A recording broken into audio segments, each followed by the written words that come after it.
মানুষ কই যায় রে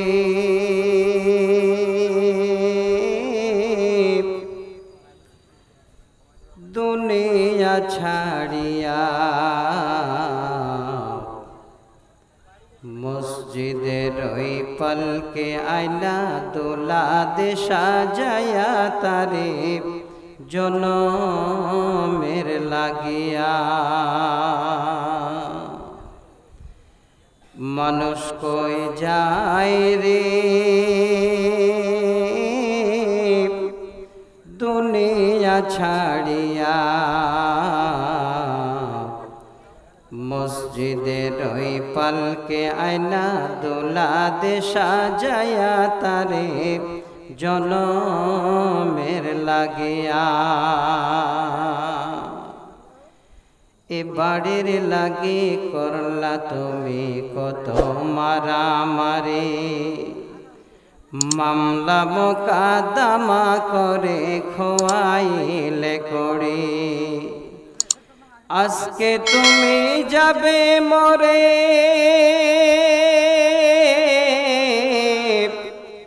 আজকে তুমি যাবে মরে সব কিছু ছাড়িয়া, মসজিদের ওই পলকে আয়না দোলা দে সাজায়া তারে জনমের লাগিয়া। মসজিদের ওই পলকে আয়না দোলা দে সাজায়া তারে জনমের লাগিয়া। উপস্থিত মঞ্চ প্রবিষ্ট সুনামধন্য আজকে জালসার দিবাগত রাতে মঞ্চ প্রবিষ্ট সম্মানিত সভাপতি সাহেব, সম্মুখে বসে থাকা আমার সকল প্রাণপ্রিয় বয়োজ্যেষ্ঠ বৈকনিষ্ঠ শ্রোতামণ্ডলী, কিছুটা পর্দার ভিতরে বসে থাকা পর্দা নাসিনা অবলা সরলা মা খালা বোন ও বোনান্নেরা, সর্বাগ্রে সে রাব্বুল আলামিনের দরবারে শুকরিয়া জ্ঞাপন করি যে মাবুদের হুকুমে যে একটা সুন্দর মাদ্রাসা এক জায়গা থেকে অন্য জায়গায় এসে বিশাল বিস্তার লাভ করতে পেরেছে। যে জায়গায় বসে আমরা কোরআন এবং সহিহ সুন্নাহ শোনার জন্য সুযোগ পেয়েছি, সে মনিবের কাছে তিনার বান্দা হিসাবে একবার আমরা শুকরিয়া আদায় করি। পুরুষেরা উচ্চস্বরে, মায়েরা মনে মনে একবার পড়ি আলহামদুলিল্লাহ।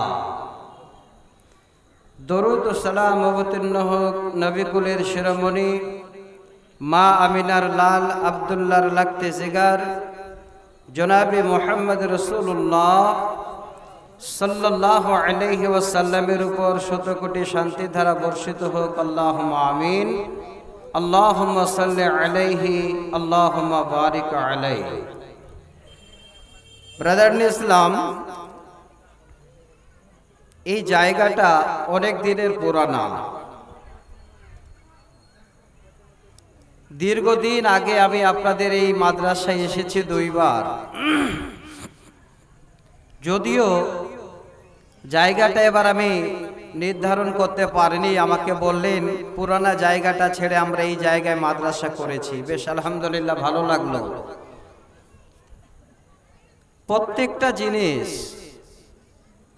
আমরা যদি চেষ্টা করি তার ফল আল্লাহ পাক রব্বুল আলামিন আমাদের দেবেন। এটা কোনোদিন আমরা ধারণা করতে পারিনি যে এই জায়গাটাতে কোরআনের বাণী, হাদিসের অমৃত বাণী এখানে আলোচনা হবে। এই জায়গাটা হয়তো এমনিতে পড়েছিল, সেই জায়গাটাতে আজকে ডেলি দিন কোরআন তেলাওয়াত হচ্ছে। তো আমার দিনী বন্ধু, আমি আপনাদের কাছে যেইটুকু সময় আল্লাহর তরফ থেকে আমার নির্ধারিত যে সময়টা আল্লাহ আমাকে দেবেন, সেই সময় পর্যন্ত কোরআন এবং সহিহ সুন্নাহর উপরে দলিল সহকারে কিছু কথা বলবো। আশা করি আগামী দিনে আমরা কিভাবে আল্লাহর এই জমিনে সময় কাটাবো, আল্লাহ পাক রব্বুল আলামিনকে আমরা কিভাবে কাছে পাবো, যিনি আমাদের সুন্দর করে এই জমিনটাকে বিছানা বানিয়ে দিয়ে আমাদের চলার সুন্দর পথ দিলেন, যিনি আমাদের রুজিদাতা, আমাদের আহারের ব্যবস্থা দিয়েছেন, যিনি পৃথিবীর বুকে সব থেকে দামি জিনিস, মূল্যবান জিনিস, এই যে আমরা শ্বাস প্রশ্বাস নিচ্ছি, এই মূল্যবান সম্পদ আমরা পয়সা দিয়ে কিনতে পেতাম না, সেটা আল্লাহ পাক রব্বুল আলামিন আমাদের যোগান দিচ্ছেন। তো আমার দিনী বন্ধু, আপনারা প্রতি বছরে এই মাদ্রাসাটার জন্য জালসা করেন। শুরু থেকেও আমি 2 বার দেখেছি। আজকে যেমন শ্রোতা হিসেবে আপনারা আছেন, ঠিক অনুরূপ সেই সময়, ঠিক এতটুকুই সময় বা এই রকমের শ্রোতা আমি দেখতে পেয়েছি। এর থেকে বেশি কিন্তু আর কোনোবারে হচ্ছে না। সে আল্লাহ ভালো জানেন, হয়তো অল্পের মধ্যে বরকত আছে বলে আজকে এইরকম একটা জায়গা আমরা পেয়েছি। তো আপনারা যে যেখানে আছেন, দয়া করে আর এদিক ওদিক ঘোরাফেরা না করে যদি এসে আপনারা সবাই একটু শোনার মনোযোগ দিয়ে বা শোনার একটা আশা নিয়ে আপনারা যদি এখানে আসেন, তাহলে আমাদেরকেও বলতে ভালো লাগবে। আর শোনার পরে এই নিয়তি যদি আমরা শুনি, তো আমাদের শোনার পরে ইনশাআল্লাহ কাজ হবে। আমি আমাদের 2টো সামাজিক বেদির কথা বলছি, খুব ভালো করে নেবেন। 1 নম্বর বেদি হলো 2 দিন জালসা করা। চরম অন্যায়, কমিটির ক্ষতি, গ্রামবাসীর ক্ষতি, আপনাদের মাদ্রাসার ক্ষতি, চারিদিকে সকলের ক্ষতি। 2য় নম্বর হলো জালসা নামে যে মেলাগুলো আমরা বসাচ্ছি, এই মেলাতে জালসা নামে সব থেকে বেশি নারী পুরুষের বাজার। আর এই মেলা করাতে এই জালসা নামে জেনা করার একটা সুন্দর রাস্তা আমরা নিজেরাই বের করে ফেলেছি। আল্লাহর কসম করে বলছি, আমাদের মতো মানুষ এখনো আমাদের পশ্চিম বাংলায় আছে, যারা জালসা করতে গেলে আগেই কমিটি সবাই বসে এটাই আলোচনা করে, জালসা নামে কোনোদিন কোনো দোকান, কোনো মেলা বসা চলবে না। যান লালগোলা এরিয়াতে, বেলডাঙ্গাতে যান, একটা গ্রাম্য দোকান যদি হয়, সবাই কমিটির লোক গিয়ে বলবে, ভাই সারা বছর সেই দোকানের আমরা খরিদ্দার, আমরা আপনার দোকানে সারা বছরেই আমরা যা যাবতীয় প্রয়োজন আপনার দোকান থেকে নিই। আজকে রাত 8টার পরে যেন আপনার দোকানের ঝাপটা বন্ধ থাকে আর না খোলা হয়। যেমনই বলা ঠিক তেমনই কিন্তু ঝাঁপ বন্ধ হয়ে যায়। একটা দিন আর ব্যবসা করে না, একটা দিন বসে বসে আল্লাহর কোরআন শোনেন। আজকে একবার ভাবেন, কথাগুলো আমরা বলছি হয়তো খারাপ লাগবে, যার জন্য আয়োজন করেছেন এই জায়গাটাতে কয়েকটা বয়স্ক মানুষ, আর যেই মাদ্রাসাকে কেন্দ্র করে মেলা লাগিয়েছেন সেখানে যুবক আর যুবতীর মেলা। চারিদিক থেকে আগে সব যোগাযোগ হয়ে দেখবেন এই মেলা নামে জেনা নামে এই মেলাতে কিন্তু সব থেকে বেশি গুনার পাহাড় তৈরি হয়। আমি অনুরোধ করব, আল্লাহ পাক আমাদের কিছু না হলো যাররা পরিমাণ ঈমান আমাদের বুকে দিয়েছেন, এই ঈমানটুকু যদি আপনারা রাখতে পারেন তো আজকে জীবনে কামিয়াব। আমি খুব লম্বা করব না, আমি জানি এখন রাত 12টার বেশি আর জালসা শুনে না। প্রথম জীবনে যখন আপনাদের মাদ্রাসায় আমি এসেছিলাম, 4টার মাদ্রাসা ছিল, 9টা থেকে 12টা পর্যন্ত আমি একাই বক্তব্য রেখেছিলাম, আমার ভালো করে মনে আছে। কিন্তু এখন 12টার পরে লোক আর শুনতে চায় না। আমি 2 জায়গা থেকে 3টি আয়াত, 2টি পরিপূর্ণ, একটি আয়াতের অংশ পরিবেশন করেছি। প্রথম আয়াত পড়লাম, সূরা কাহাফ নামে একটি সূরা আছে, আয়াত নাম্বার 28। দ্বিতীয়বারে 2টা সূরা, একটা সূরার 2টি আয়াত একটি শেষের অংশ, একটি পরিপূর্ণ আয়াত, আয়াত নাম্বার 37 থেকে 38 সূরা হজ। এই দুটি আয়াত আমি শেষে আপনাদের কাছে পড়লাম এই পরিবেশটাকে শুধু খালি কিছু দেওয়ার জন্য।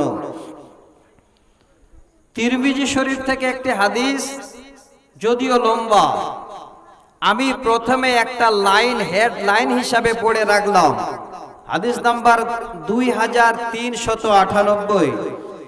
এই অংশটুকু আমি আপনাদের সামনে এই কোরআনের আয়াতের সঙ্গে ইনশাআল্লাহ তুলে ধরব। অতএব যে যেখানে আপনারা আছেন দয়া করে এসে একটু বসেন। আপনারা যেহেতু শোনার উদ্দেশ্য নিয়ে এসেছেন, যেন আমরাও শোনাতে পারি, আপনারাও শুনতে পান। পরিশেষে উভয় যেন কোরআন এবং সহিহ সুন্নাহর উপরে আমল করে আমাদের ইহকাল ত্যাগ করে পরলোক গমন করতে পারি। কালমা নাসিব করে আল্লাহ যেন তোমার কাছে যেতে পারি। একবার সকলে মিলে পড়ি আল্লাহুম্মা আমিন। তো আজকে যেই প্রথম কথাটা আমি বলেছিলাম ঈমান, ঈমানকে দুটি ভাগ করা হয়েছে। ঈমানের দুইটি শাখা প্রশাখা বের করা হয়েছে। একটার নাম হলো শুকর, শিন ছোট কাপ আর রা, শুকর। দ্বিতীয়টা হলো সবর, সাদ বা আর রা। আগেরটাও হলো 3টি অক্ষর দিয়ে গঠিত শব্দ, পরেরটাও 3টি অক্ষর দিয়ে এই শব্দটা গঠিত। তাহলে ঈমানের দুটি শাখা পেলাম, একটা হলো শুকর আর একটা হলো সবর। এবার দুটি বিষয় যদি আমরা আলোচনা করি, দুইজন মাওলানা সাহেব যদি আলোচনা করা হয় 2 রাত লাগবে, তারপরও ফুরাবে না। অক্ষর তো 3টি, কিন্তু তার বিষয় এত লম্বা, ফুরাবে না। আমি আপনাদের কাছে দ্বিতীয় শাখাটা এত মূল্যবান, আজকে সেই দ্বিতীয় শাখাটা আপনাদের কাছে আমি একটু তুলে ধরব। আশা করি যদি আমরা নিতে পারি, জানবেন যে আল্লাহ হয়তো এই কারণে আজকে মাদ্রাসাটা আমাদের যেখানে ছোট্ট জায়গা ছিল সেখানে প্রায় 35-36 শতকের উপর মাদ্রাসাটা হয়ে গেছে। হয়তো এইটুকু গুণ আমাদের ছিল। এবার আসেন, আমি আপনাদের কাছে আলোচনায় আসছি। আমি জানি অত্র এলাকার মানুষ আপনারা শিক্ষিত, কোরআন হাদিস বুঝেন, মাদ্রাসার দরদ বুঝেন, মানুষের দুঃখ বুঝেন, এক অপরের পার্শ্বে বসে আপনারা ভালো মন্দ আলোচনা করেন। আমি এই বিষয়টাকে আপনাদের সামনে নিয়ে আসছি। ইনশাআল্লাহ একটু পরে আমি আপনাদের সামনে পরিপূর্ণ বিষয়টা তুলে দেব। তবে আপনারা যে যেখানে আছেন এইভাবে শুনবেন। আল্লাহ রাসূলের সাহাবীরা যেভাবে শুনতেন, মাথায় যদি কোনো একটা আল্লাহর মখলুক কোনো পাখি এসে বসতো বা বসে পড়তো, তারা জানতে পারতো না যে মাথার উপরে কিছু বসে গেছে। এত মন দিয়ে ওনারা শুনতেন। এইভাবে যদি শুনি তাহলে ঈমান নামে যে একটা সম্পদ আমাদের আছে সেটা কিন্তু আস্তে আস্তে আস্তে আস্তে বৃদ্ধি পাবে ইনশাআল্লাহ। এবার আসেন, প্রথমে যে আয়াত আমি পড়েছি সূরা কাহফের 28 নম্বর আয়াত, এখানে সর্বপ্রথমে যে শব্দটা আল্লাহ নিয়েছেন এই ঈমানের দ্বিতীয় শাখ সবর, এই শব্দটাকে আল্লাহ নিজেই যেন নিলেন। কিভাবে?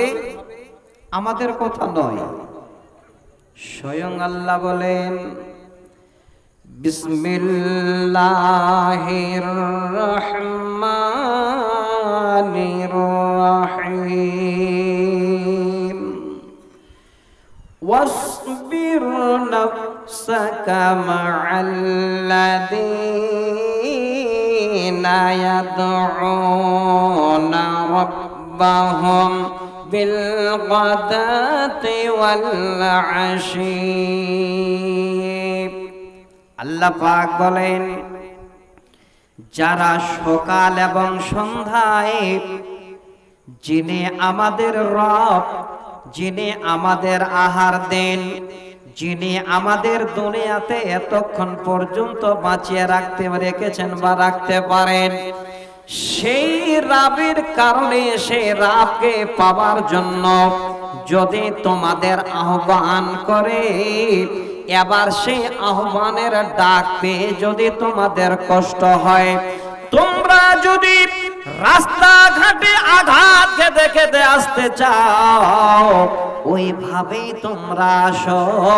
আল্লাহ পাক বলেন, বান্দারে আমার কাছে তোমাদের সমস্ত রকমের হিসাব যেন সব আমি জমা রেখেছি।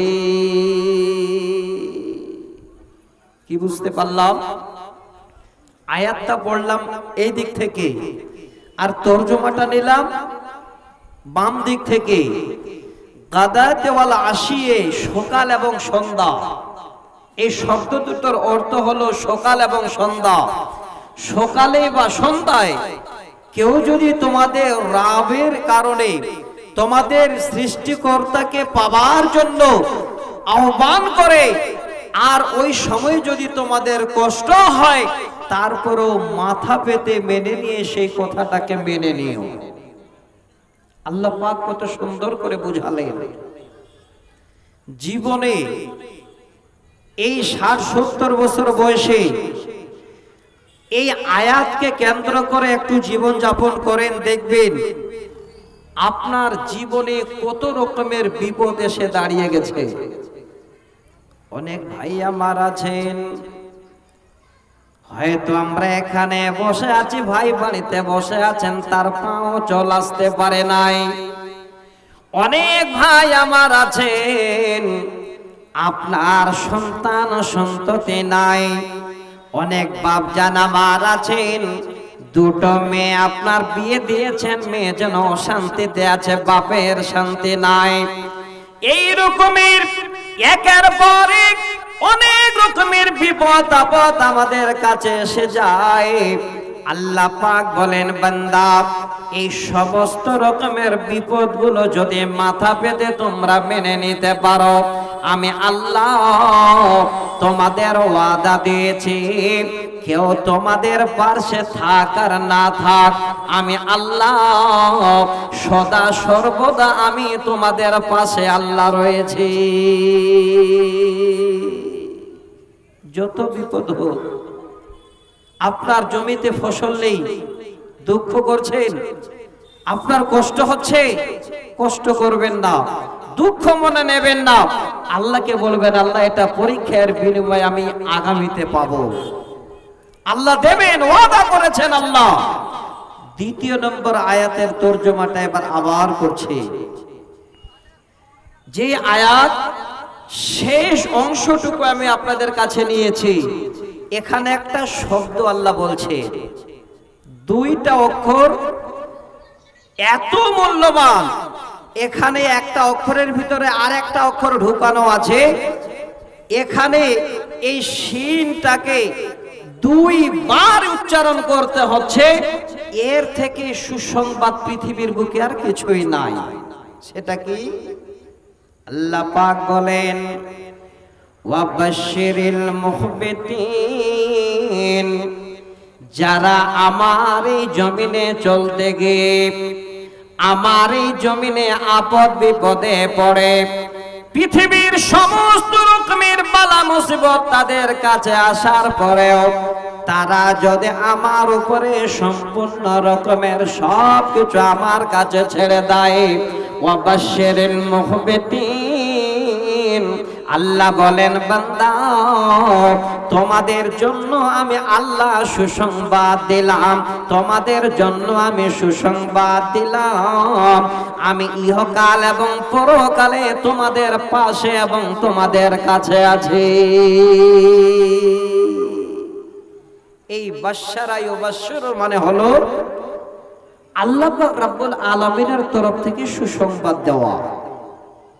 অনেকে ছেলে পেয়েছেন, মেয়ে পাননি, অনেকে মেয়ে পেয়েছেন, ছেলে পাননি, অনেকে দুটো ছেলে পেয়েছেন, একটাও মেয়ে পাননি, অনেকে দুটো মেয়ে পেয়েছেন, ছেলে পাননি, অনেকে এমন আছে পৃথিবীর বুকে ছেলেও পাননি, মেয়েও পাননি। সেটা আল্লাহর কোরআন আল্লাহ নিজেই যেন বলছেন। আল্লাহ বলছেন, বান্দা সম্পূর্ণটাই আমার পরীক্ষা, একটু খালে ধৈর্য ধর, আমি আল্লাহ তোর সমস্ত আশা পূরণ করে দেব। দ্বিতীয় আয়াত সূরা হজ, এবার 37 নম্বর আয়াতে আপনাদের কাছে শুধু আবাশশিরিল মুখবিতিন এটা সুসংবাদ দিলাম। এবার 38 নম্বর আয়াতে আল্লাহ কি বলছেন?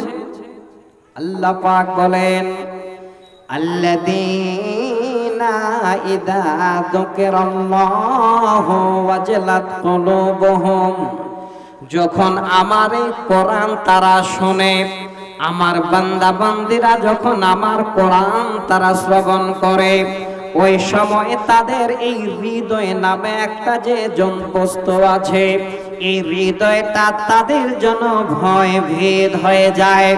আল্লাহর কোরআন শুনলে মরণের কথা স্মরণ হয়, আল্লাহর কোরআন শুনলে জীবন পরিবর্তনের কথা স্মরণ হয়, আল্লাহর কথা শুনলে আল্লাহ পাক রব্বুল আলামিনকে পাবার আশা বেড়ে যায়, আল্লাহর কোরআন শুনলে নিজেই যেন এই দুনিয়া ছেড়ে আল্লাহর জান্নাত পাবার আশা করা হয়। আল্লাহ পাক বলেন, আল্লাযীনা ইযা যুকিরাল্লাহু ওয়াজিলাত কুলুবুহুম, যারা আমার কোরআন শুনে তাদের হৃদয়টাকে ভয় যেন ভেদ করে নিতে পারে। দ্বিতীয় নম্বর বলেন, আল্লাহ বলছেন ওয়াস-সাবিরিনা আলা মা আসাবাহুম, এবার আমার বান্দারা যখন রাস্তায় যেতে গিয়ে কেউ অ্যাক্সিডেন্ট হয়ে গেল, কেউ বাড়িতে খবর শুনলো মেয়ে মারা গেছে, কেউ আবার খবর পেল আমার বাবা মারা গেছে, কেউ খবর পেল আমার সমস্ত জমিন ধ্বংস হয়ে গেছে। আল্লাহ বলছেন, বান্দা যদি ওই সময় তোমরা আমার কাছে এসে এই রকমের তোমরা এসে আত্মসমর্পণ করো, ওয়াস-সাবিরিনা আলা মা আসাবাহুম, ওই মুসিবতের সময় যদি আমার কাছে এসে তোমরা দাঁড়িয়ে যাও। তৃতীয় নম্বরে আল্লাহ বলছেন, ওয়া মুকিমিস সালাতি ওয়া মিম্মা রাযাকনাহুম ইনফিকুন। তৃতীয় নম্বর হলো, হে আমার বান্দারে, বিপদে পড়ে গেছো, এত বড় তোমার বিপদ হয়ে গেছে, এই বিপদ থেকে তুমি যেন উদ্ধার হতে পারো না, কোন এমএলএর কাছে যেও না রে বান্দা, কোন মেম্বারের কাছে যেও না, কোন বড়লের কাছে যেও না, কোন গ্রামের মাতব্বরের কাছে যেও না। আল্লাহ বলেন, বান্দা আমি এমন একটা তোমাকে জায়গা বলে দিচ্ছি, সেখানে যাবে তোর সব জন আশা পূরণ হয়ে যাবে। সেটা হলো আমার একটা পৃথিবীর সব থেকে দামি জায়গা আছে, ওই জায়গাটার নাম হলো মসজিদ। ওই মসজিদে যাবে, ওয়াল মুকিমিস সালাতি, সেখানে গিয়ে ওযু করে 2 রাকাত সালাত আদায় করে আমার কাছে দরখাস্ত করবে, আল্লাহ আমার বাবা মারা গেছে, আমার অমুক জায়গায় ছেলে অ্যাক্সিডেন্ট হয়ে পড়ে আছে, আমার জমির ধান পুড়ে গেছে, আল্লাহ আমার বাড়ি ঘর পুড়ে গেছে। আল্লাহ বলেন, বান্দা আমার কাছে এসে সিজদায় পড়ার পরে যদি আমার কাছে কথাটা জানাস, আমি আল্লাহ যা তোমার ধ্বংস হয়েছে তার থেকে আমি আল্লাহ যেন আরো অনেক অনেক তোমাকে মাল বাড়িয়ে দেব। এবার মাল আল্লাহ দিলেন, ধন সম্পদ অনেক হলো, তখন আল্লাহ কি করতে বলছেন? ওয়া মিম্মা রাযাকনাহুম ইনফিকুন, বান্দারে মাল পাওয়ার পরে 2 তলা বিল্ডিং হয়ে গেছে, তোমার 2 মঞ্জিলা বিল্ডিং হয়ে গেছে, অনেক টাকা পয়সা হয়ে গেছে, হে বান্দা এটা কোনোদিন যেন তোর মনে না আসে মাদ্রাসায় দিলে আমার কমে যাবে, মসজিদে দিলে কমে যাবে, গরিবদের দিলে কমে যাবে। আল্লাহ বলেন, না না রে বান্দা, ওয়া মিম্মা রাযাকনাহুম ইনফিকুন, এবার আমার দেওয়া মাল তুমি আমার রাস্তায় খরচ করো, আমার রাস্তায় বান্দা তুমি আবার ব্যয় করো। সবগুলো আল্লাহ এই আয়াতের ভিতরে আমাদের বুঝিয়ে দিলেন যেটাই প্রয়োজন সেটাই আল্লাহ আমাদের সব বলে দিলেন। খালি আল্লাহ একটা কথা বললেন, বান্দা যত যা কিছু হবে আমি তোমাদের সাথে থাকবো, এটা যেন তোমাদের মাথায় থাকে। আয়াতের তর্জমা হয়ে গেল। দুটো আয়াত পড়েছিলাম আপনাদের সামনে, আমি বললাম।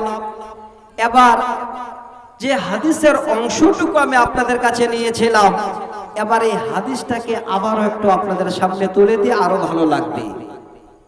অনেক মা আছে, অনেক বাপ আছে, অনেক ধন সম্পত্তিওয়ালা বন্ধু আছে, এত বড় বিপদ দিয়েছে।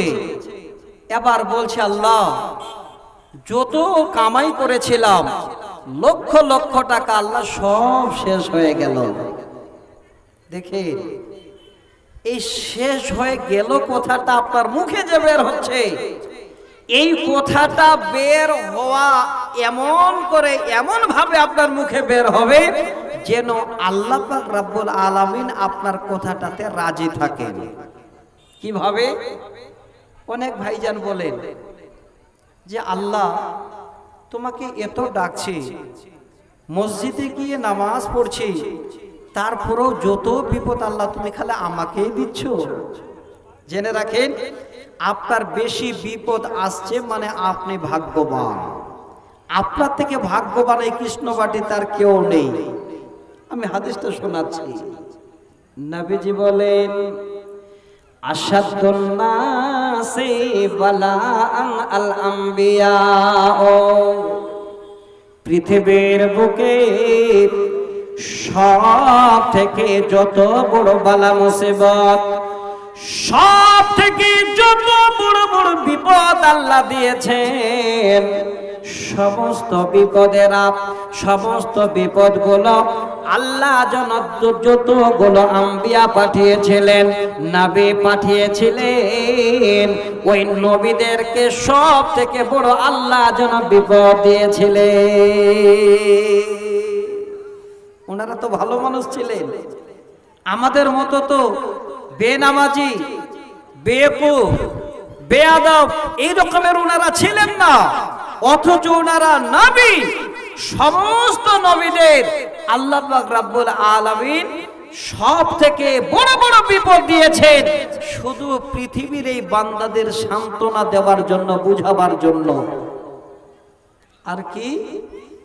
আল আমসাল ফাল আমসাল, নবীদের পরে তারপরে যে লোকেরা এবার ভালো, আল্লাহ যে বান্দা বান্দীদের পছন্দ করেন সেই বান্দা বান্দীদেরকে আল্লাহ যেন বিপদ দেন। আল্লাহর নবী বলছেন ওরে আমার উম্মত, শুধু তা নয় আবারও আমি আল্লাহ যেন আমার নবীর মাধ্যমে বলা করাছে ইবতালার রাসূল আলা হাসাবি দীনিহি। আল্লাহর নবী বলেন তারপরে যে আল্লাহর বান্দা হলো দিনদার, ইমানদার, যে দ্বীনের উপরে দৃঢ় থাকে, দ্বীনের উপরে অটল বিশ্বাস নিয়ে জীবন যাপন করে, আল্লাহর নবী বলছেন এবার ওই আল্লাহর বান্দার উপরে বিপদ আসে। যারা এইভাবে করেন আল্লাহ রাব্বুল আলামিনের জমিনে আল্লাহকে ডাকেন, তাদের উপরে বিপদ আসে। আর যারা আল্লাহকে ডাকে না, যারা কুফরি করে, তাদেরও কিন্তু বিপদ আসে। তবে নবীজি বলছেন আলা মিন খতিয়াতিহি, ওই সমস্ত ভালো মানুষদের বিপদ আসার কারণ, ওই সমস্ত ভালো মানুষদের বিপদ আসলে লাভ হলো, আল্লাহর নবী বলছেন হে আমার উম্মত ধৈর্য ধরে নাও, সবর করে নাও, জীবনে তোমার গুনাহ নামে এই রকমের তোমার আর যেন একটাও কিছু থাকবে না। বিপদ আসলো মানে গুনাহ গেল, বিপদ আসলো আপনার গুনাহ নষ্ট হলো। আপনি যত বড় গুনাহ করেন, এখানে আল্লাহ রাসূল বলেননি যে তোমার এই গুনাহ তোমার মুক্ত মানে নষ্ট হবে না। আল্লাহ রাসূল স্পষ্ট ভাষায় বললেন বিপদ এসে গেছে, মাথা পেতে যদি মেনে নিতে পারো তাহলে তোমার গুনাহ আল্লাহ সমস্ত মাফ করে দেবে। বিপদ আসলে দোয়া করেন না যে আল্লাহ এত বড় বিপদ দিলে যে আমি মরে গেলাম না, দোয়াটা করতে হবে, এই কথাটা আল্লাহ রাসূল শিখিয়েছেন। অনেক ভাইজান আমার এখানে আছেন, এমন হয়তো ডায়াবেটিস হয়েছে, সুগার হয়েছে, চলতে পারে না, বাড়িতে ছেলে মেয়ে ধরে নিয়ে যাচ্ছে, বের করছে, কোন সময় মনের দুঃখে তখন আল্লাহকে বলছে, আল্লাহ এত কষ্ট তুমি আমাকে কেন দিয়েছো? আল্লাহ দুনিয়ার সমস্ত বান্দাদের দেখতে পাচ্ছ মরে যাচ্ছে, আল্লাহ তুমি কি আমাকে দেখতে পাও না? একটু কথা বলা যাবে? বলে না, বলে না। অনেকে বলে, আমি আপনাদের অনুরোধ করছি এই কথাটা জীবনে কোনোদিন কারো মুখে যেন বের না হয়। কি বলবেন? নবীজি বলেন, যদি কোনো আল্লাহর বান্দা এই রকমের জমিনে বিপদের পর বিপদ, বেমারের পর বেমার, অসুস্থের পর অসুস্থ হয়ে যায়, আপনি এই দোয়াটা করতে পারেন, আল্লাহ আমি তোমার বান্দা, তোমার জমিনে তো বড় বেমারে পড়েছে, আল্লাহ আমার তোমার কাছে যাওয়াটা যদি পছন্দ হয়, আল্লাহ আমার মৃত্যু বরণ করা যদি তোমার কাছে পছন্দ হয়, আল্লাহ তাহলে তুমি আমাকে মৃত্যু দাও। আল্লাহ যদি এই মৃত্যুটা তোমার কাছে আমার তো পছন্দনীয় না হয়, আল্লাহ তুমি আমাকে মৃত্যু দিও না। এই দোয়াটা যদি করেন, আল্লাহর নবী বলছেন ওই আল্লাহর বান্দা যিনি আল্লাহ বেমার দিলেন, যিনি আল্লাহ সন্তান ছিনিয়ে নিলেন, যিনি আল্লাহ এত বড় বিপদ দিলেন, তিনি আল্লাহ আরশে আজিম থেকে এবার ওই বান্দার দিকে তাকায় আর মুস্কি মেরে হেসে বলে, বান্দারে এত বড় বিপদের পরও তুই আমার নামটা মুখে নিয়েছিস। এইভাবে বলেন, আল্লাহ জমিনে থাকা যদি আল্লাহ আমার জন্য ভালো না হয়, চলে যাও ভালো হয় আল্লাহ, তাহলে তুমি আমাকে নিয়ে নাও। এটা কিন্তু আমরা বলি না, একবারও মুখ দিয়ে বের হয় না। দেখেন আপনাদের একাধ দুটো উদাহরণ দিচ্ছি, ভালো লাগবে। আমি বলেছিলাম না, যদি বিপদ আসে, আপনি এই বছর ধান পেলেন না, যদি ধৈর্য ধরতে পারেন, আপনি এই বছর ফসল পেলেন না, যদি ধৈর্য ধরতে পারেন, আগামী দিনে আল্লাহ পাক আপনাকে অনেক অনেক আপনার বরকতে আপনার যেন ধন মালকে আল্লাহ বাড়িয়ে দেবেন। যদি বিশ্বাস না হয়, আল্লাহর কোরআন এখানে আছে, আপনাদের এই মাদ্রাসায় পড়া হয়। আমি দুটো আপনাদের উদাহরণ দিচ্ছি। সব থেকে ভালো মানুষ যিনারা ছিলেন তিনারা হলেন নবী। দুইজন নবীর নাম বলছি। নবীর যিনি সেরা, নবী মুহাম্মদ রাসূলুল্লাহ সাল্লাল্লাহু আলাইহি ওয়াসাল্লাম, তিনার কথাটা একটু পরে বলছি। ওনার বিপদের কথা সবাই আমরা জানি, আমি দুইজন নবীর কথা বলছি। নাম্বার 1, একজন নবী ছিলেন হযরতে আইয়ুব আলাইহিস সালাম, আর একজন নবী ছিলেন আল্লাহর কোরআনে পুরো একটা সূরা ওই নবীর নামেই যেন আল্লাহ দিয়েছেন, সেই নবীর নাম হলো হযরতে ইউসুফ আলাইহিস সালাম। দুটো নবীর নাম বললাম। এবার কি হয়েছে না হয়েছে সব জানা আছে, এটা আমাকে বলার প্রয়োজন পড়বে না, আমি শুধু খালি বুঝাবার জন্য দুটো আয়াত শোনাচ্ছি।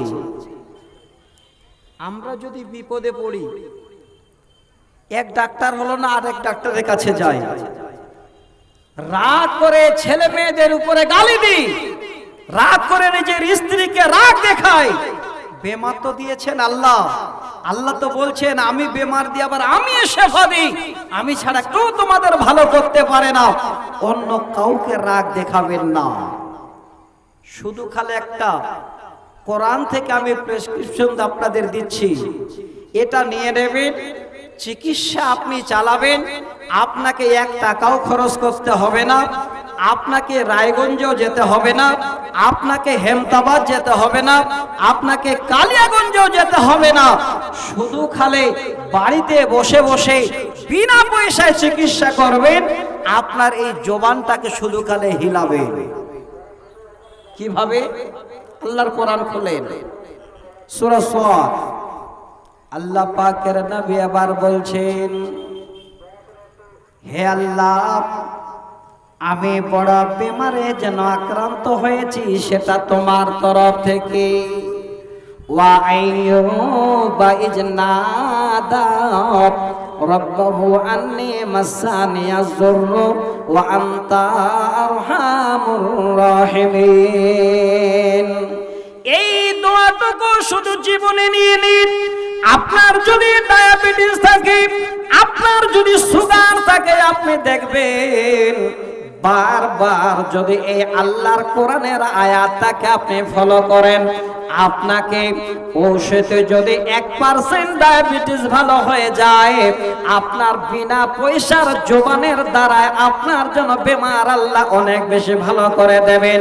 হযরতে আইয়ুব আলাইহিস সালাম পুরো শরীর যেন তিনার নষ্ট হয়ে গিয়েছিল, আল্লাহকে ডাকবে ওই মুহূর্তে ঘা যেন মুখের ভিতরে পৌঁছে গেছে। আল্লাহকে বলছেন, আল্লাহ আন্নী মাসানিয়াজ যুররু ওয়া আনতা আরহামুর রাহিমিন।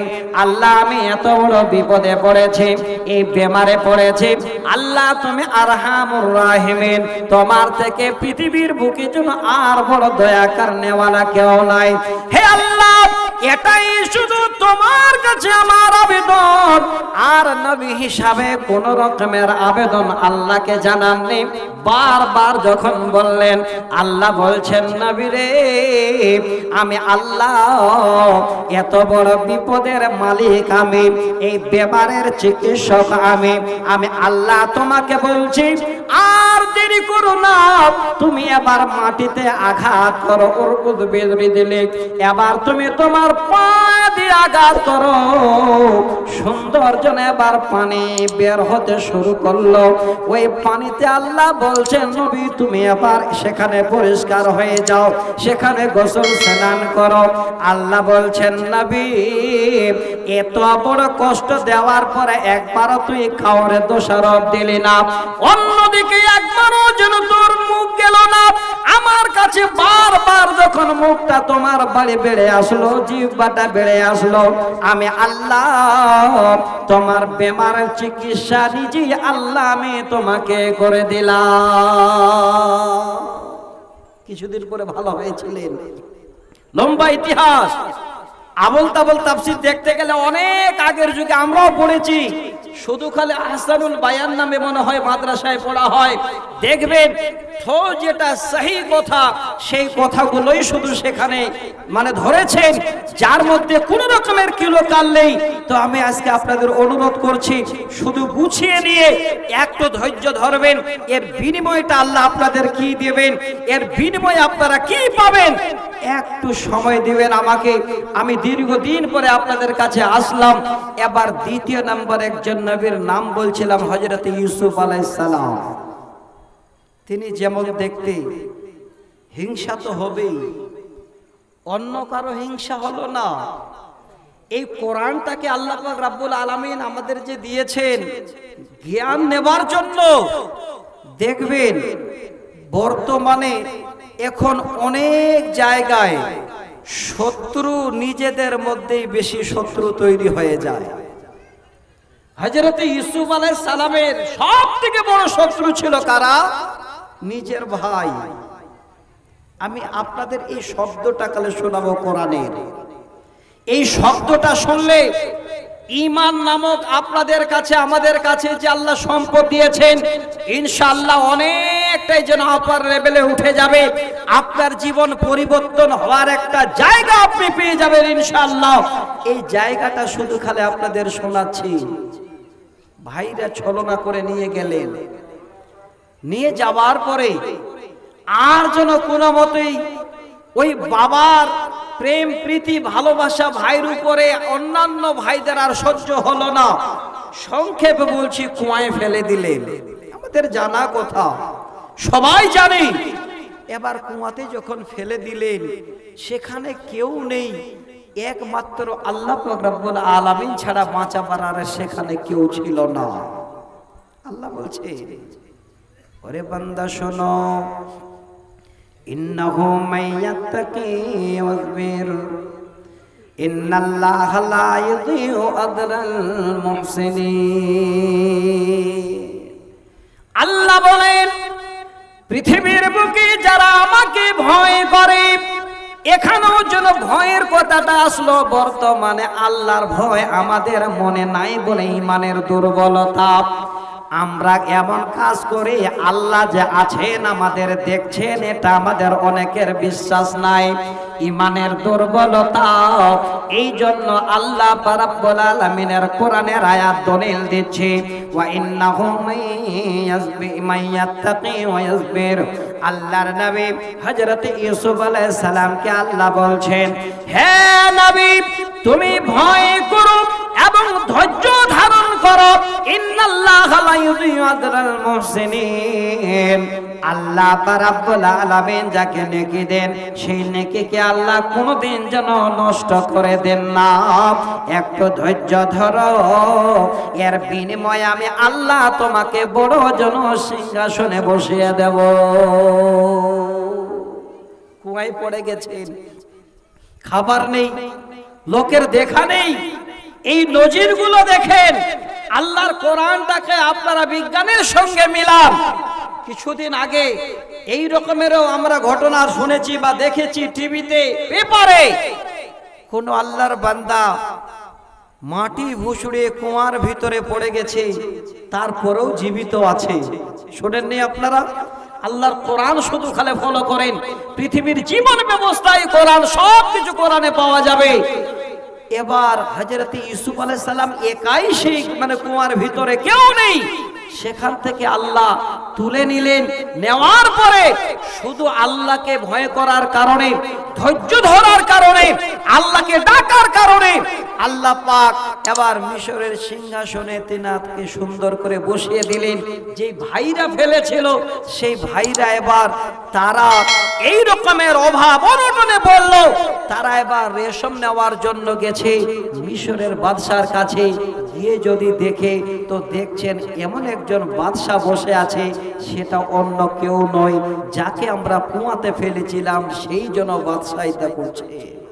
আমার যুবক ভাই, হে আমার দিনী বন্ধু, আমি আপনাদের এইটুকু সময়, এইটুকু কথা আপনাদের বলে আগিয়ে নিয়ে আসলাম। এবার একটা হাদিস শোনাচ্ছি।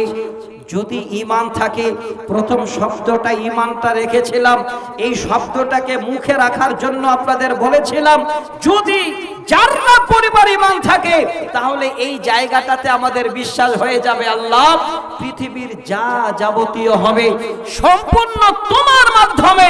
আল্লাহ আমাদের কিছুই করণীয় নেই, আমরা শুধু তোমার কাছে চাইবো আর তোমাকে ডাকবো। নবী মুহাম্মদ রাসূলুল্লাহ একবার মুখে পড়া যাবে না, সাল্লাল্লাহু আলাইহি ওয়াসাল্লাম।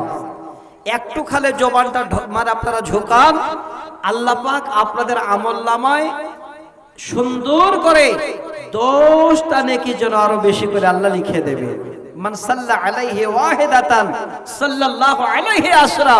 আল্লাহ রাসূল বলছেন, যদি আমার নাম শুনে কেউ একবার সাল্লাল্লাহু আলাইহি সাল্লাম পড়ে, তাহলে তার খাতায় আল্লাহর তরফ থেকে 10টি নেকি যেন লিপিবদ্ধ করে দেওয়া হয়।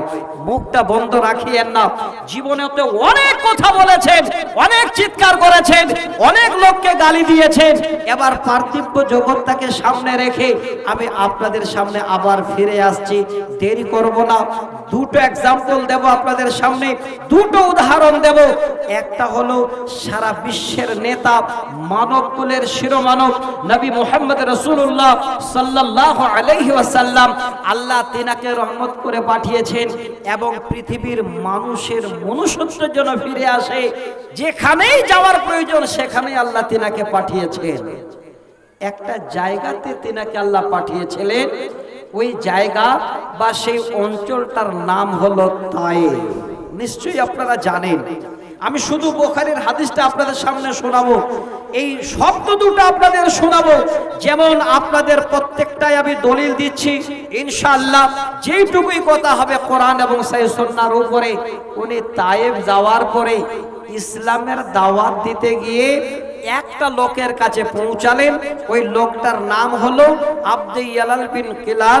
সেই লোকটার কাছে পৌঁছার পরে ইসলামের দাওয়াত দিলেন। পরিণতি কি? এবার সেই জায়গা থেকে কি তিনি পেলেন? আমার দিনী বন্ধু, আজকে আমরা সহজে ইসলাম পেয়ে গেছি, তারপরের জন্য আমাদের অনেক রকমের অনেক কিছু। আল্লাহর নবী ইসলামের দাওয়াত দেওয়ার জন্য তাইফে পৌঁছে গেলেন। যে লোকের কাছে গেলেন যেন এবার মুখ ফিরিয়ে নিল, বাচ্চাদেরকে উড়িয়ে দিল। সেই বাচ্চারা নবী মুহাম্মদ রাসূলুল্লাহ সাল্লাল্লাহু আলাইহি সাল্লামের গায়ে পাথর ছুড়ল। অনেক কষ্ট দেওয়ার পরে নবীজি এবার সেখান থেকে যেন ফিরে চলে এসেছেন। হযরতে আয়েশা বলেন, নবী গো, উহুদের দিনের থেকে আপনার কি আর এই রকমের কষ্টের কোনো দিন হয়েছিল নাকি?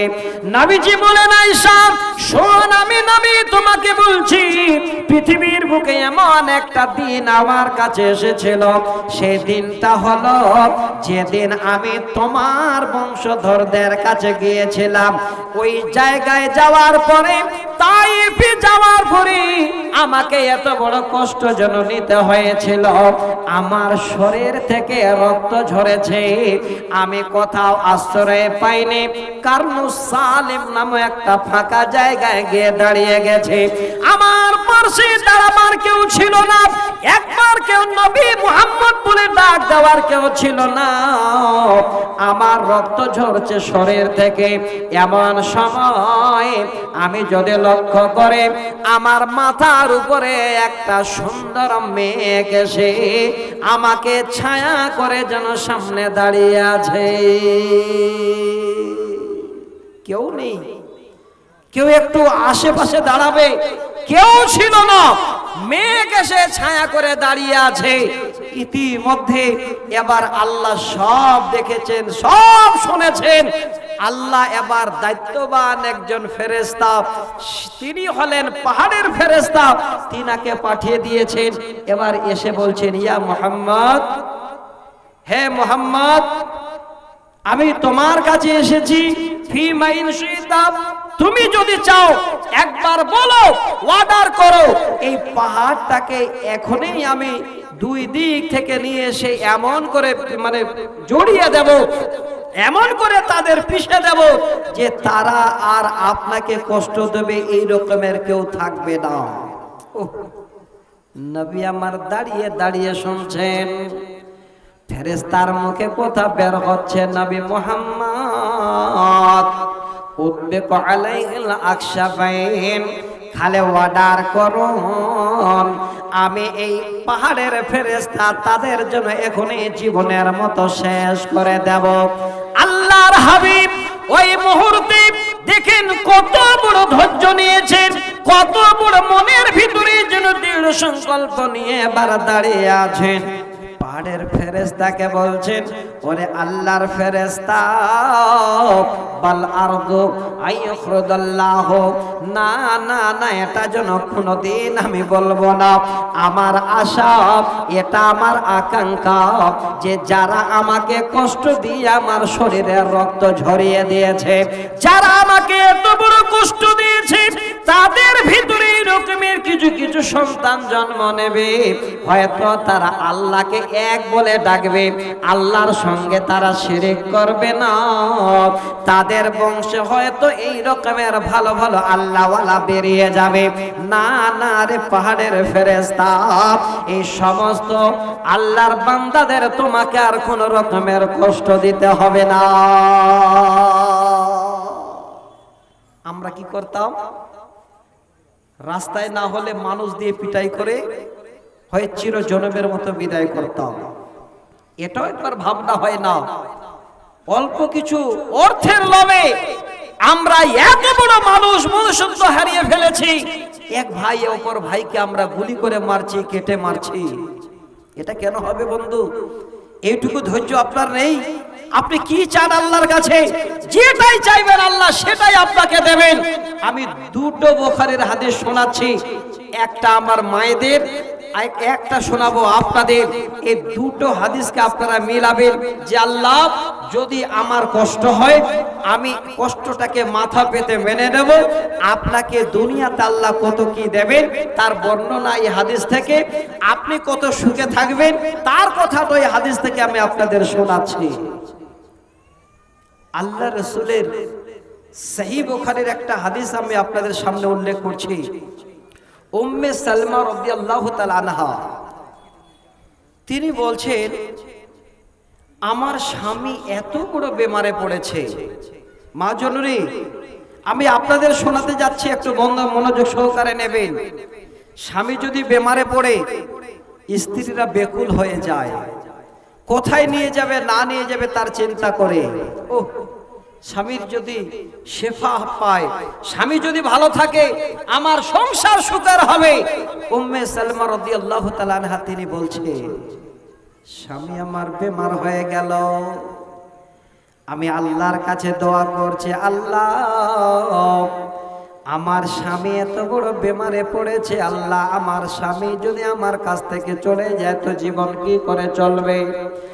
এই মুহূর্তে তিনার স্বামী চিরজন্মের মতো যেন আবার বিদায় নিয়ে নিলেন। উম্মে সালমা বলছেন, আমি আমার নবীর মুখে শুনেছি, নবীজি বলছেন, যদি কোনো মুসলমানের এই রকমের বড় ধরনের বিপদ আসে আর এই শব্দটা বলে, ইন্না লিল্লাহি ওয়া ইন্না ইলাইহি রাজিউন, আমার মা বোনদের মুখে শব্দটা খুব কম বের হয়। হে আমার মা, আপনাদের জন্য আজকে হাদিসের এই অর্থটা বলে দিই। আপনার যদি বাড়িতে একটা এই রকমের ছোট আপনার কাপ ভেঙে যায়, সরাসরি পড়বেন ইন্না লিল্লাহি ওয়া ইন্না ইলাইহি রাজিউন। আপনি যদি যেতে যেতে কোন জায়গায় এই রকমের পা পিছলে পড়ে গেলেন, সঙ্গে পড়েন ইন্না লিল্লাহি ওয়া ইন্না ইলাইহি রাজিউন। আপনি যদি বিপদে পড়েছেন, পড়েন ইন্না লিল্লাহি ওয়া ইন্না ইলাইহি রাজিউন। এই শব্দটা পড়েন, দেখেন আপনার জীবনের লাভ আল্লাহ কেমন দেবেন। উম্মে সালমা বলেন, আমি আমার নবীর মুখে শুনেছি, আমার স্বামী যখন মারা গেলেন আমি ওই সময় হাদিসটাকে যেন ফলো করি আর এই দোয়া করি, আল্লাহুম্মা আজরনি ফি মুসিবাতি ওয়া খায়রাম ওয়া খলিফ লি খায়রাম মিনহা। এই দোয়াটা আমি বারবার করি, আল্লাহ এত বড় মুসিবত যেন আমার চোখের সামনে, আমার স্বামী চলে গেছে, আমি একা, আল্লাহ তুমি নিশ্চয়ই এর ভালাই আমাকে দেবে। এই দোয়া করে কিছুদিন পরে আল্লাহর নবীর প্রস্তাব যেন উম্মে সালমার কাছে গিয়ে হাজির। দেখেন এর বিনিময়ে দুনিয়াতে তার এত বড় নজির। আপনি যদি 1000 টাকা ক্ষতি করেছেন আর ধৈর্য ধরেছেন, আর এই দোয়াটা যদি আপনি বলতে পারেন, এই দোয়াটা অনেক মা বোন, আমি বলবো পারলে আপনারা নেট সার্চ করে, এই নেট থেকে বের করে নিয়ে, গুগল থেকে বের করে নিয়ে দোয়াটা মুখস্থ করে নেবেন যে আল্লাহ যদি কোনো মুসিবতে পড়ি, আল্লাহ আল্লাহ তুমি এর থেকে অনেক ভালো তুমি আমাকে তার বিনিময়ে দেবে। এই দোয়াটা যদি আপনারা কেউ বলতে পারেন, আল্লাহুম্মা আজরনি ফি মুসিবাতি, এই দোয়াটা যদি আপনার মুখে বের হয়, তাহলে ওয়াল্লাহ আল্লাহর কসম করে বলছি, আপনি এই দুনিয়াতে অনেক অনেক মূল্যবান সম্পদ পাবেন। কিছুদিন পরে উম্মে সালমায় দোয়া করছেন, আল্লাহর রাসূলের তরফ থেকে প্রস্তাব চলে গেল, উম্মে সালমা তুমি যদি রাজি হও তাহলে আমি নবী নিজেই যে তোমাকে প্রস্তাব দিচ্ছি তোমাকে সঙ্গিনী বানার জন্য। উম্মে সালমা বলছেন, আমার স্বামী মারা যাওয়ার পরে এই দোয়াটা আমি বেশি বেশি পড়তাম, আল্লাহ পাক যেন এই দোয়ার বদৌলতে আর ধৈর্যের বিনিময়ে আল্লাহ আমাকে আমার যেই স্বামী চলে গেছেন তিনার থেকে আরো পৃথিবীর সব থেকে এই রকমের একজন স্বামীকে আমাকে দিয়ে দিয়েছেন, যিনি হলেন আল্লাহ পাক রব্বুল আলামিনের সর্বশ্রেষ্ঠ মানব নবী মুহাম্মদ রাসূলুল্লাহ সাল্লাল্লাহু আলাইহি সাল্লাম। আমি তিনাকে আমার জীবন সঙ্গী হিসাবে পেয়েছি। আমার মা এই দুনিয়াটাতে এসেছেন, বিপদ আসতে পারে, বিপদ হতে পারে, বিপদের জন্য একটাই চিকিৎসা, আপনার দোয়া করুন আল্লাহর কাছে, বেশি বেশি দোয়া করুন। আপনার বিপদ থেকে আল্লাহ পাক রব্বুল আলামিন সমস্ত রকমের যা যাবতীয় ঝামেলা থেকে বের করে দেবেন। এবং দ্বিতীয় একটা হাদিস শোনাচ্ছি, যদি মনে করেন মাওলানা শুধু বিপদ থেকে বেরিয়ে এই দুনিয়াতেই ভালো থাকলাম, না, এই দুনিয়াতে নয়, আপনি যদি মনে করেন যে আমি আল্লাহর জান্নাতে যাব, জান্নাতে আপনি যাবেন, জান্নাত আপনি পাবেন। আপনাদের মতো মা আমার বোন, হাদিসটা ভালো করে শুনবেন, এই জগতে আপনাকে চিহ্নিত করা হবে যে আপনি জান্নাতি, আপনি জান্নাতি, আপনি জান্নাতি, শুধুমাত্র ধৈর্য ধারণ করার কারণে।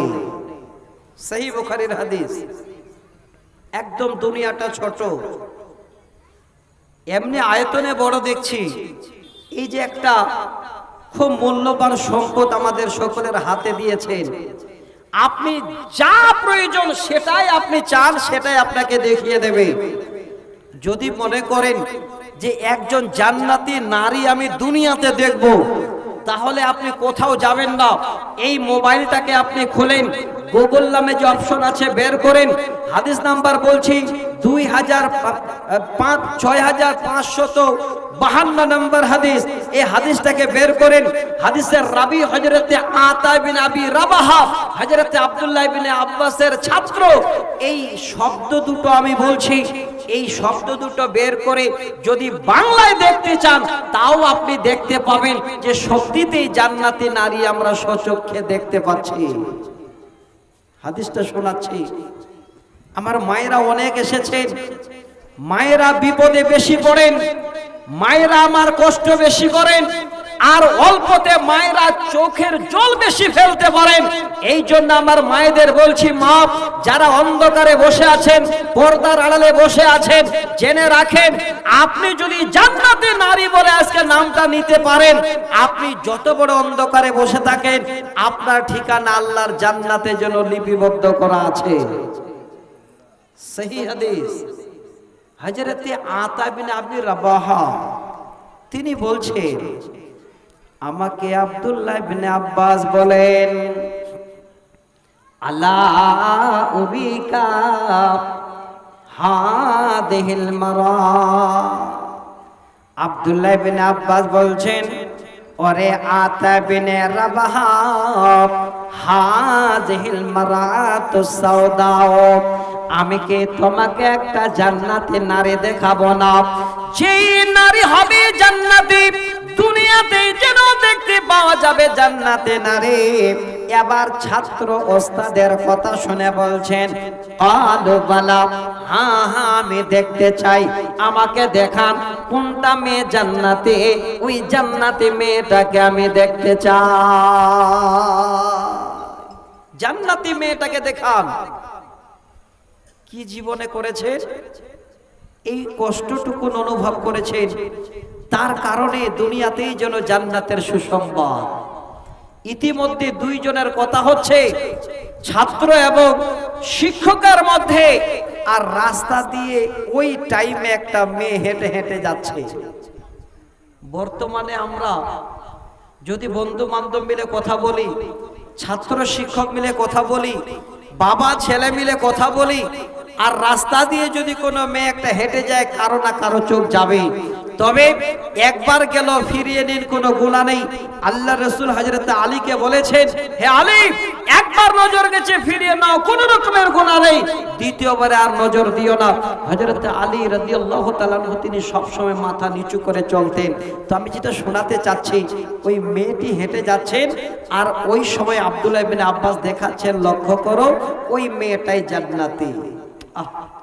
মেয়েটা কেমন, খুব সুন্দরী।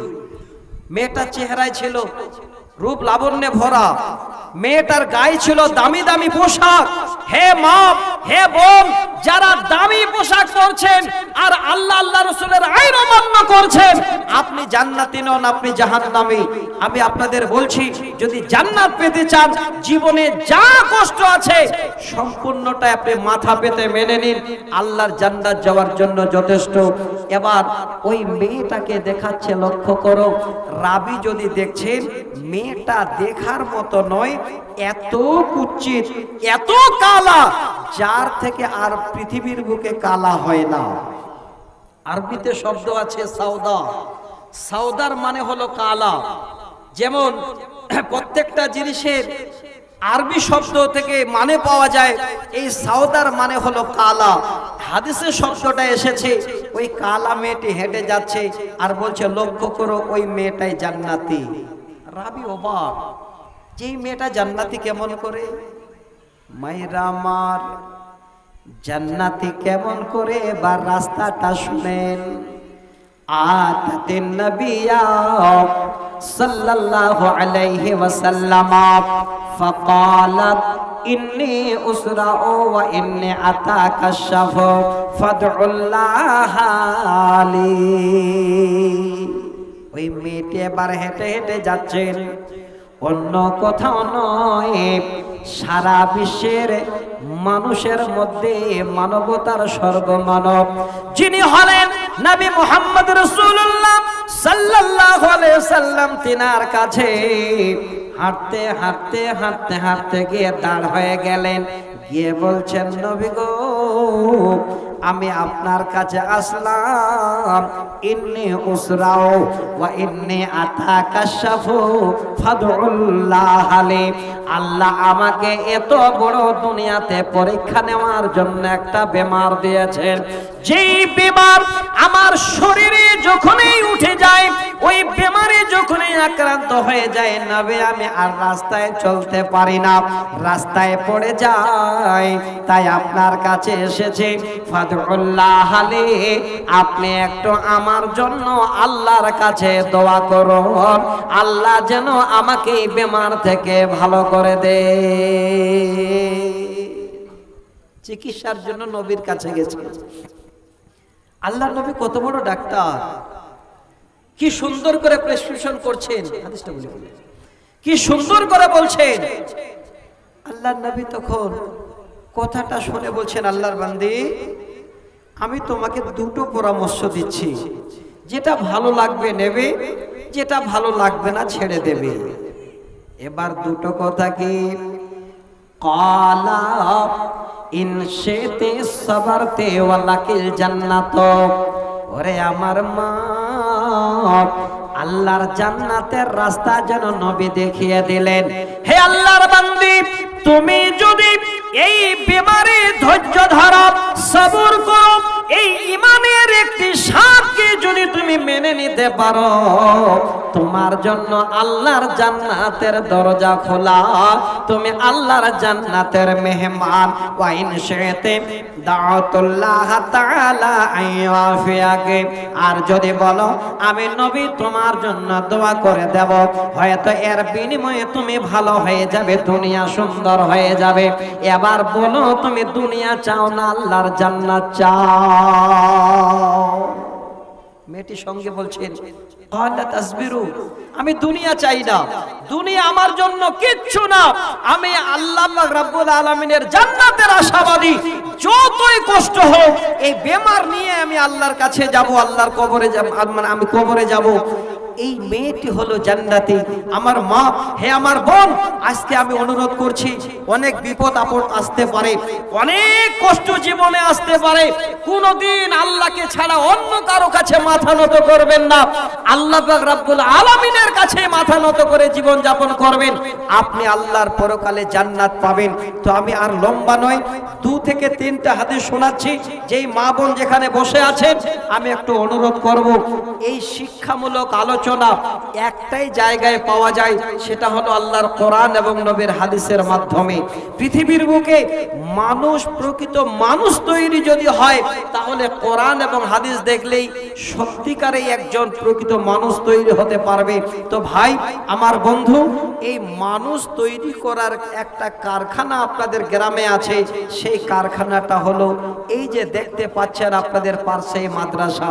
তো আমি অনুরোধ করব, আপনারা যে যেখানে আছেন, এই শেষ হাদিসটা আমি আপনাদের শোনাচ্ছি, এই হাদিসটাকে ফলো করবেন আর নিজের জীবনটাকে প্রশ্ন করবেন। আশা করি আপনি কোনোদিন বিফল হবেন না। তবে আজকে একটু আপনারা আগে আসেন। এই মাদ্রাসাটা এত বড় জায়গা নিয়ে, এত টাকা পয়সা দিয়ে, এত সুন্দর আলেম ওলামাদের রেখে আপনারা যে মাদ্রাসাটা বানিয়েছেন, এই মাদ্রাসাটাকে এবার পরিচালনা করতে হবে। যদি আপনারা হাত বাড়িয়ে দিতে পারেন, সাথ দিতে পারেন, আপনার অন্তর দিয়ে যদি ভালোবাসতে পারেন, আল্লাহর কসম করে বলছি এর বিনিময়ে আল্লাহর জান্নাত যাওয়ার রাস্তা আপনার জন্য খোলা থাকবে। তো একটু বন্ধু